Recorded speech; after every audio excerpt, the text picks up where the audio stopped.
សួស្តីបងប្អូនទាំងអស់គ្នាស្វាគមន៍មកកាន់ Trading Guide Episode 3ក្នុងវគ្គមុនយើងបានឃើញហើយថាប្រាក់ចំណេញមុនដកពន្ធរបស់សាខាតក្នុងត្រីមាសទី1ឆ្នាំ2026នោះបានហក់កើនរហូតដល់ 136% ស្ដាប់ទៅគួរឲ្យរំភើបនិងចង់ទិញភ្លាមៗមែនទេបងប្អូន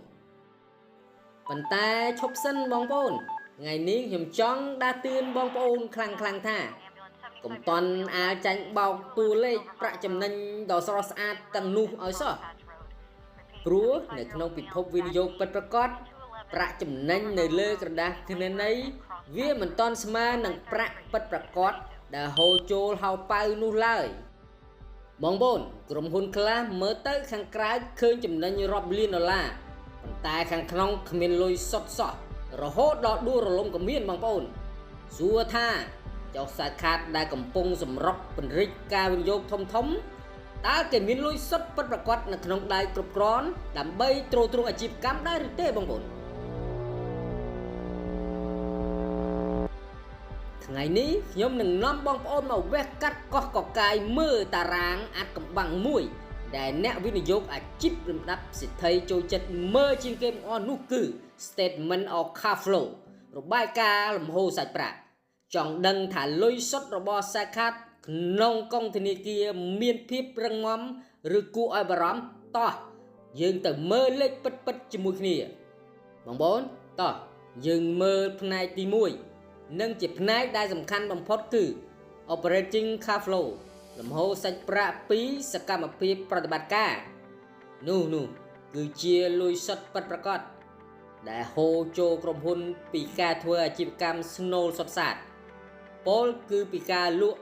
កាតអ៊ីនធឺណិតនិងសេវាកម្មទូរស័ព្ទមិនមែនបានមកពីការទៅខ្ចីលុយគេឬបានមកពីការលក់ដីធ្លីចោលនោះទេ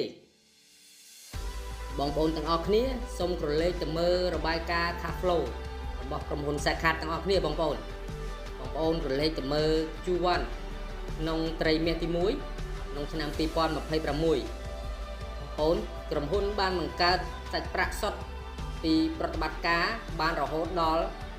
មើលតួលេខបងប្អូន 91.775 ប៊ីលានរៀលហើយបើយើងធៀបនឹងត្រីមាសទី1ក្នុងឆ្នាំ2025មានចំនួន 75.453 ប៊ីលានរៀលគឺវាបានកើនឡើងដល់ទៅ 21.6% ឯណោះនេះជាសញ្ញាវិជ្ជមាននិងជាដំណឹងល្អបញ្ជាក់ថាអាជីវកម្មស្នូលរបស់គេនៅតែរលុយសុទ្ធបានកាន់តែច្រើនឡើងបងប្អូនប៉ុន្តែខ្ញុំចង់ឲ្យបងប្អូនឈប់គិតហើយអង្កេតចំណុចប្លែកមួយកាលពីមុនជួល Profit Before Tax ប្រាក់ចំណេញមុនដកពន្ធណាក្រុមហ៊ុនបង្ហាញថាមានត្រឹមតែ 9.519 ប៊ីលានប៉ុណ្ណោះចុះហេតុអ្វីបានជាលុយសុទ្ធរត់ចូលហៅប៉ៅ Operating Cash Flow ហក់ឡើងដល់ 91.775 ប៊ីលានរៀល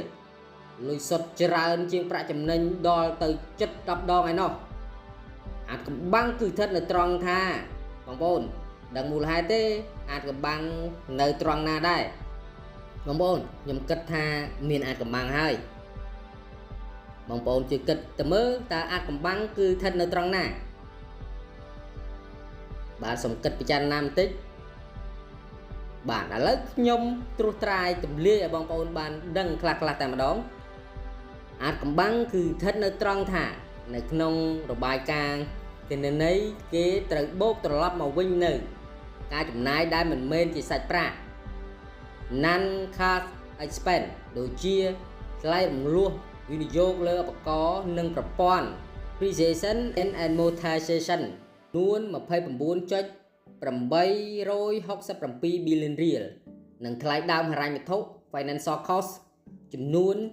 30.095 ប៊ីលានរៀល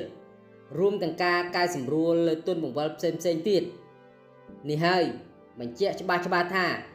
សុខភាពហូរចូលសាច់ប្រាក់ពិតប្រាកដរបស់ក្រុមហ៊ុនគឺរឹងមាំខ្លាំង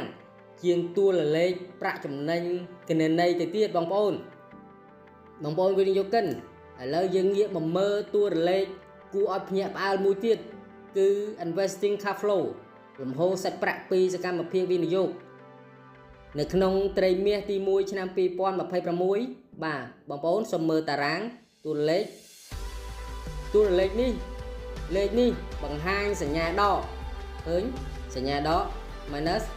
ឬអវិជ្ជមានរហូតដល់ 217.992 billionរៀលសម្រាប់អ្នកវិនិយោគថ្មីឃើញសញ្ញាដកច្រើនបែបនេះបាច់ជ័យស្រន់ស្លោរត់ចោលជួរហើយប៉ុន្តែអ្នកវិនិយោគអាជីពគេនឹងញញឹមរួចចោលសួរថាតើលុយជាង200 billionរៀលដែលហូរចេញទៅនឹងគេយកទៅធ្វើអ្វីពេលយើងពិនិត្យមើលលម្អិតក្រុមហ៊ុនបានយកលុយទៅបងប្អូនមើលគឺទៅទិញគ្រឿងចក្របរិក្ខារនិងឧបករណ៍បច្ចេកទេសបណ្ដាញទូរគមនាគមន៍ purchase of property plant and equipment អស់ចំនួនរហូតដល់ 97.424 billionរៀលហើយយកទៅវិនិយោគលើទ្រព្យសកម្មអរូបីឬប្រព័ន្ធបច្ចេកវិទ្យាទុន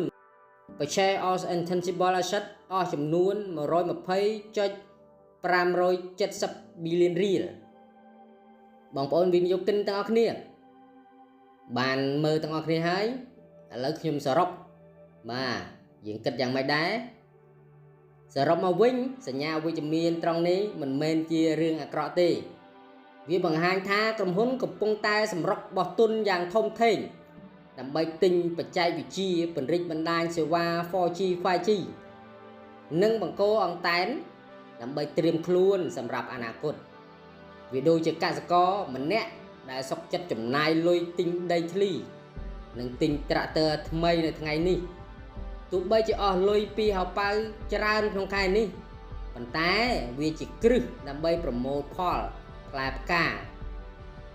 ដ៏មហិមាដ៏មហាសាលត្រឡប់មកវិញនៅថ្ងៃក្រោយបងប្អូនសំណួ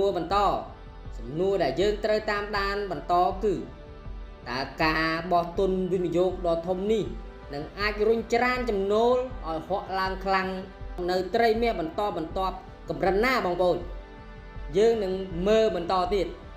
មកទៀតយើងមើលតារាងទី3 financing cash flow លំហូរសាច់ប្រាក់ពីសកម្មភាពហិរញ្ញប្បទានដែលប្រាប់យើងថាតើក្រុមហ៊ុនមានការចាត់ចែងលុយណាជាមួយម្ចាស់បំណុលនិងម្ចាស់ភាគហ៊ុនយ៉ាងដូចម្ដេចនៅក្នុងត្រីមាសនេះ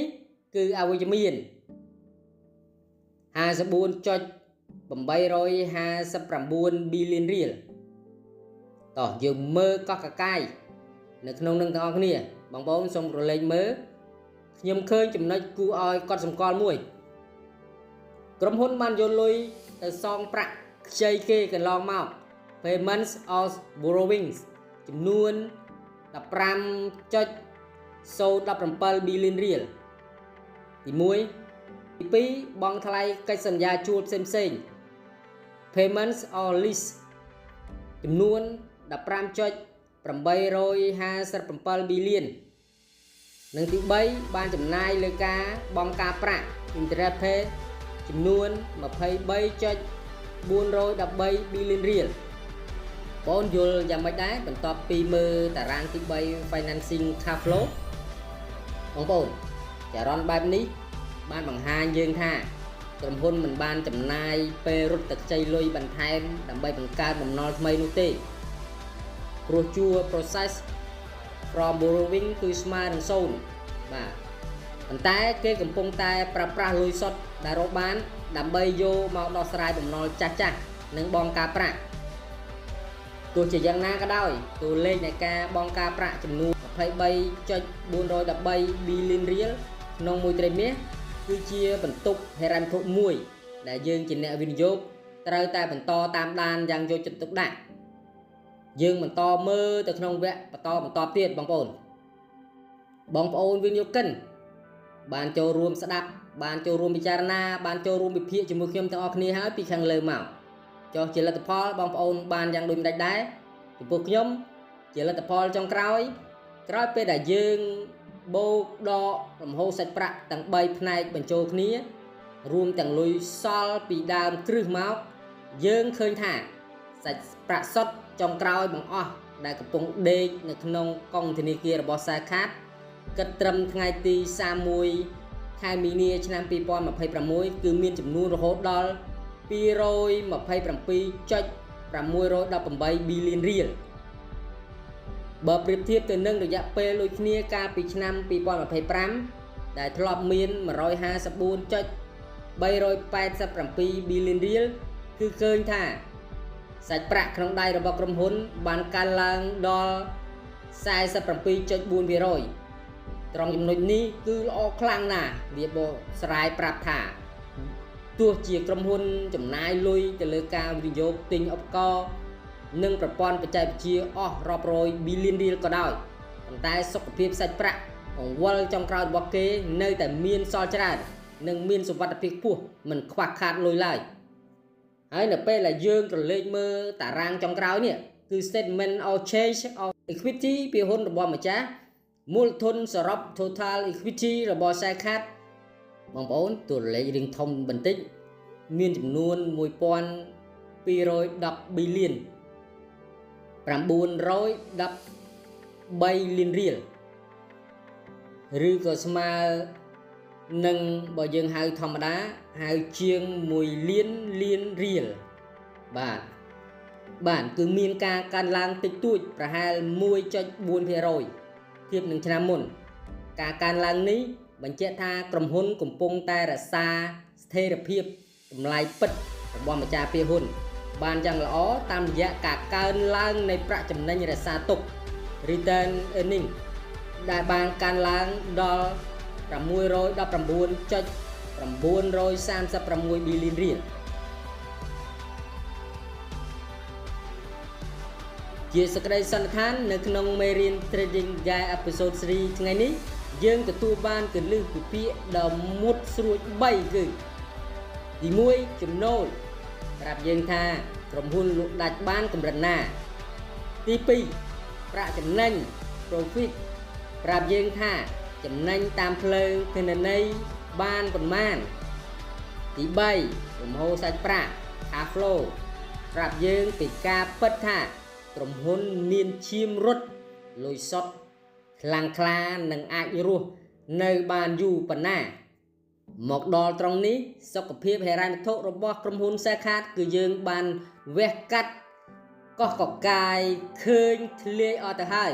ប៉ុន្តែសំណួរចុងក្រោយបង្អស់ដែលធំជាងគេនិងជាសំណួរសម្រាប់ចិត្តដកលុយពីហៅប៉ៅទិញពាក្យហ៊ុនគឺបើអាជីវកម្មរបស់ក្រុមហ៊ុនមើលទៅរឹងមាំនិងមានលុយសុទ្ធច្រើនបែបនេះតើតម្លៃពាក្យហ៊ុនសប្តាហ៍នៅលើទីផ្សារមូលបត្រកម្ពុជា CSX ហ្នឹងថោកសមរម្យគួរទិញឬទេឬក៏ថ្លៃហួសហេតុពេកហើយដើម្បីឆ្លើយសំណួរនេះនៅក្នុង episode 4 web បន្តខ្ញុំនឹងនាំបងប្អូនទៅរៀនគណនាឧបករណ៍វាយតម្លៃពិតដូចជា PE ratio PB ratio និងការគណនារកតម្លៃពិតរបស់ក្រុមហ៊ុនប្រសិនបើបងប្អូនមិនចង់ខកខានមេរៀនដ៏ពិសោធន៍ពិតបែបនេះទេកុំភ្លេចជួយ like share និងចុចសញ្ញាកណ្ដឹង subscribe ម្នាក់មួយផងបងប្អូនសូមអរគុណនិងជម្រាបលា